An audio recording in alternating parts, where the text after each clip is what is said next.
Education policy के बारे में। जी हाँ दोस्तों, इस वीडियो को ध्यान से देखिएगा क्योंकि आने वाली एग्जामों में नेशनल एजुकेशन पॉलिसी से डेफिनेटली क्वेश्चन पूछे जाएंगे। तो फ्रेंड्स शुरू करते हैं। नेशनल एजुकेशन पॉलिसी को हाल ही में 29 जुलाई 2020 को केंद्र सरकार जो है उनके द्वारा मंजूरी प्रदान की गई है और इसकी जानकारी नरेंद्र मोदी जो कि भारत के प्रधानमंत्री है, इन्होंने ट्विटर द्वारा दी और प्रेस कॉन्फ्रेंस में इसकी जानकारी हमें ह्यूमन रिसोर्स डेवलपमेंट मिनिस्टर जो हैं रमेश पोखरियाल उनके द्वारा दी गई।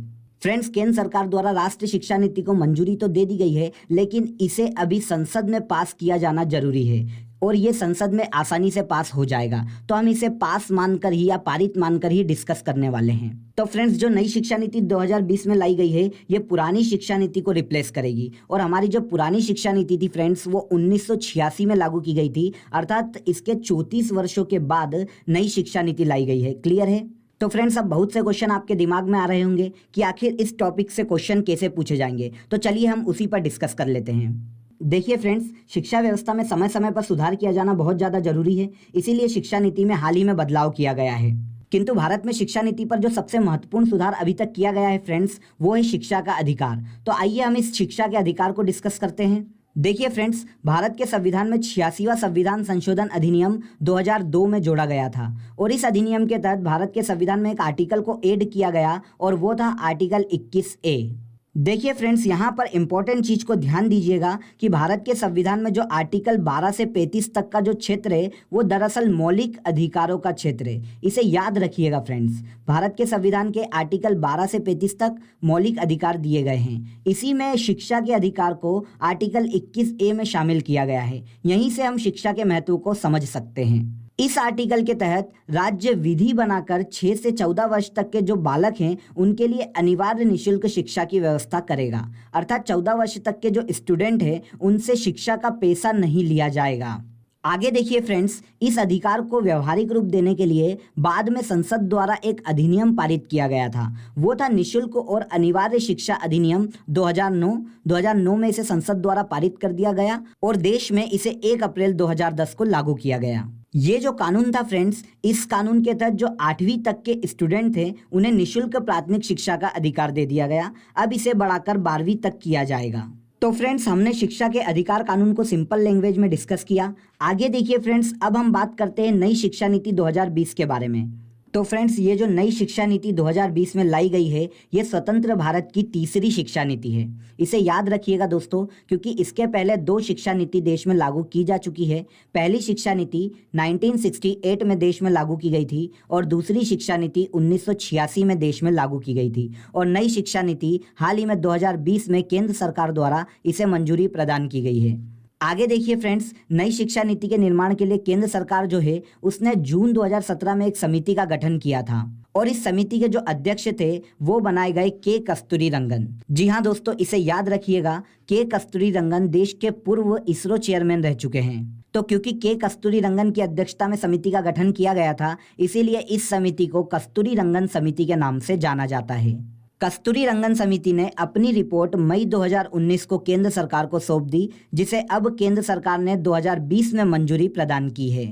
तो फ्रेंड्स, अब हमारे दिमाग में आता है कि पुरानी शिक्षा नीति और नई शिक्षा नीति में आखिर डिफरेंस क्या है। तो चलिए फ्रेंड्स, सबसे पहले इस महत्वपूर्ण टॉपिक पर डिस्कस कर लेते हैं। देखिए फ्रेंड्स, 1986 में जो पुरानी शिक्षा नीति लागू की गई थी उसमें केंद्र सरकार द्वारा शिक्षा के विकास पर जीडीपी का मात्र 1.8% ही व्यय किया गया था, जो कि फ्रेंड्स बहुत कम है। इसी कारण भारत अभी तक शिक्षा के मामले में विश्व के कई देशों से पिछड़ा हुआ था। लेकिन देखिए फ्रेंड्स, जो नई शिक्षा नीति 2020 में लाई गई है, इसमें केंद्र सरकार द्वारा शिक्षा के विकास पर जीडीपी का 6% तक खर्च किया जाएगा। यहाँ पर ध्यान दीजिएगा फ्रेंड्स, नई शिक्षा नीति पर जीडीपी का कितना प्रतिशत खर्च किया जाएगा? 6%। आगे देखिए फ्रेंड्स, जो 1986 की शिक्षा नीति थी उसमें जो स्कूलों में शैक्षणिक मॉडल अपनाया जाता था वो 10+2 का था, लेकिन जो नई शिक्षा नीति हाल ही में लाई गई है इसमें जो शैक्षणिक मॉडल अपनाया जाएगा वो 5+3+3+4 प्रणाली के आधार पर अपनाया जाएगा।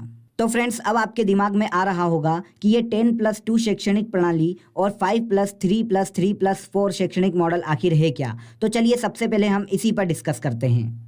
देखिए फ्रेंड्स, 1986 में जो शैक्षणिक मॉडल अपनाया गया था वो 10+2 पर आधारित था। इसके अनुसार स्कूल के जो शुरू के 10 साल होते हैं, जब स्टूडेंट की एज 6 से 16 साल तक की रहती है, तब स्कूलों में फॉर्मल एजुकेशन दिया जाता है। और इसके बाद के जो 2 वर्ष होते हैं, जब स्टूडेंट की एज 16 से 18 साल की रहती है, तब स्कूलों में स्ट्रीम एजुकेशन दिया जाता है। अब क्वेश्चन आता है फ्रेंड्स कि आखिर ये स्ट्रीम एजुकेशन क्या है।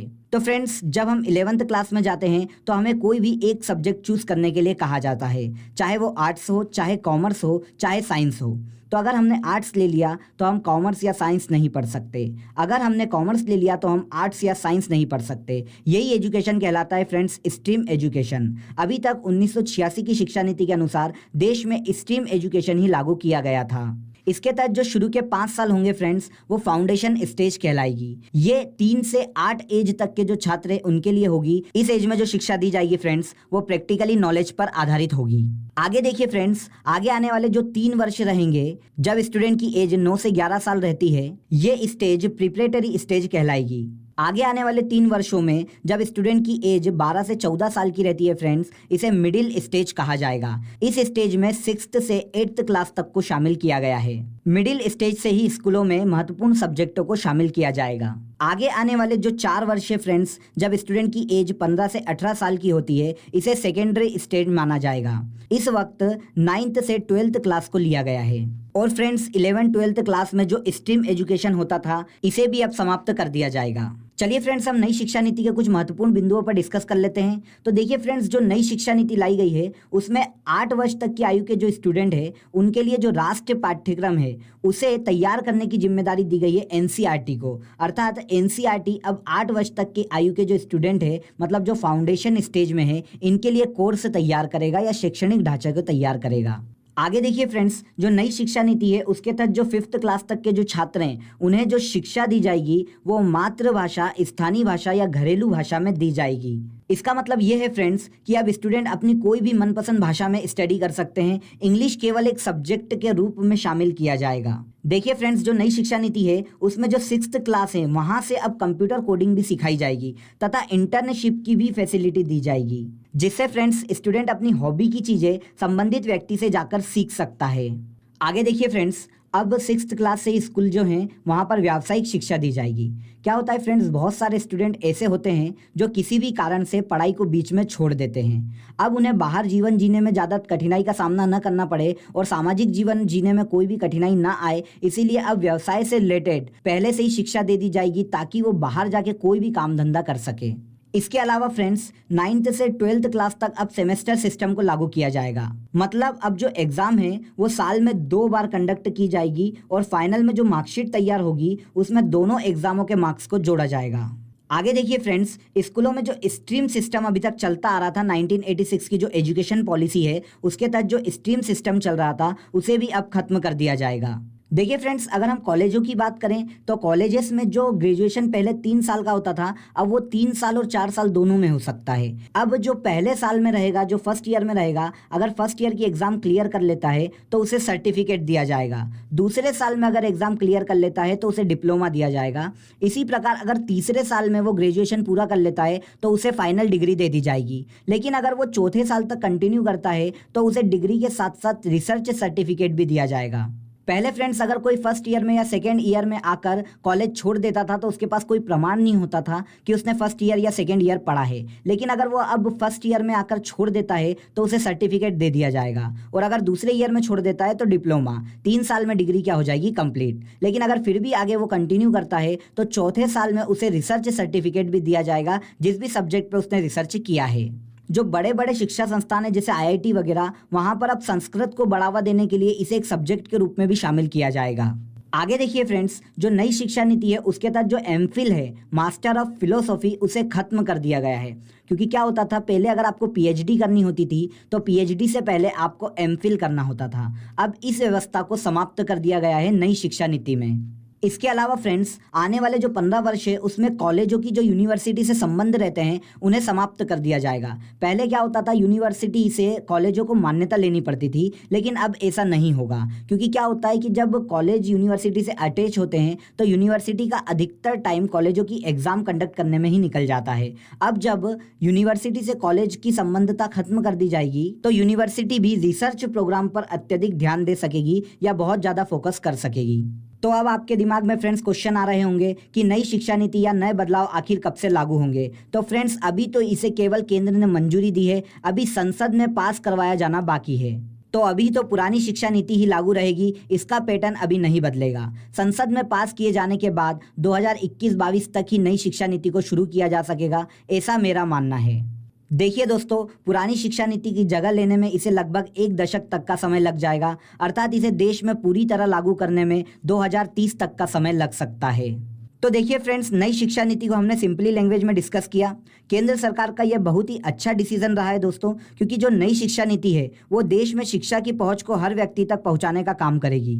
तो चलिए फ्रेंड्स, नई शिक्षा नीति से रिलेटेड कुछ इंपॉर्टेंट क्वेश्चन को हम यहाँ पर डिस्कस कर लेते हैं, जो आने वाली एग्जाम में हमें देखने को मिलने वाले हैं। तो देखिए, भारत के ह्यूमन रिसोर्स डेवलपमेंट मिनिस्टर कौन है फ्रेंड्स? रमेश पोखरियाल।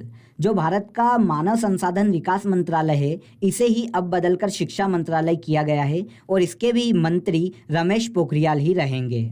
आगे देखिए, भारत की जो पहली शिक्षा नीति थी वो किस वर्ष लागू हुई थी? 1968 में। और जो दूसरी शिक्षा नीति है वो किस वर्ष लागू हुई थी? 1986 में। और इसे रिप्लेस करके अब जो नई शिक्षा नीति लाई गई है वो कब लाई गई है? 2020 में। देखिए फ्रेंड्स, भारत में जो शिक्षा का अधिकार था, इसे संविधान में किस संविधान संशोधन के तहत लागू किया गया या शामिल किया गया? तो 86वां संविधान संशोधन अधिनियम कौन से वर्ष आया था फ्रेंड्स? 2002 में। और इसके तहत देश के जो भारत का संविधान है उसके आर्टिकल 21A में शिक्षा के अधिकार को शामिल किया गया, जो कि मौलिक अधिकारों का अंग है। आगे देखिए, निःशुल्क और अनिवार्य शिक्षा अधिनियम जो 2009 है फ्रेंड्स, वो देश में कब लागू हुआ था? 1 अप्रैल 2010। और इस अधिनियम के तहत ही 8वीं तक के जो छात्र हैं उन्हें निःशुल्क प्राथमिक शिक्षा का क्या दिया गया था? अधिकार। किस क्लास से अब व्यावसायिक शिक्षा दी जाएगी? तो 6th क्लास से अब देश में व्यावसायिक शिक्षा का ज्ञान दिया जाएगा। इसके अलावा नई शिक्षा नीति पर जीडीपी का कितना प्रतिशत खर्च किया जाएगा? तो इसे याद रखिएगा फ्रेंड्स, 6% तक नई शिक्षा नीति पर खर्च किया जाएगा। किसका? जीडीपी का। आगे देखिए फ्रेंड्स, जो नई शिक्षा नीति 2020 लाई गई थी वो किस समिति की सिफारिश पर लाई गई है? तो के कस्तूरी रंगन समिति की सिफारिश पर लाई गई है।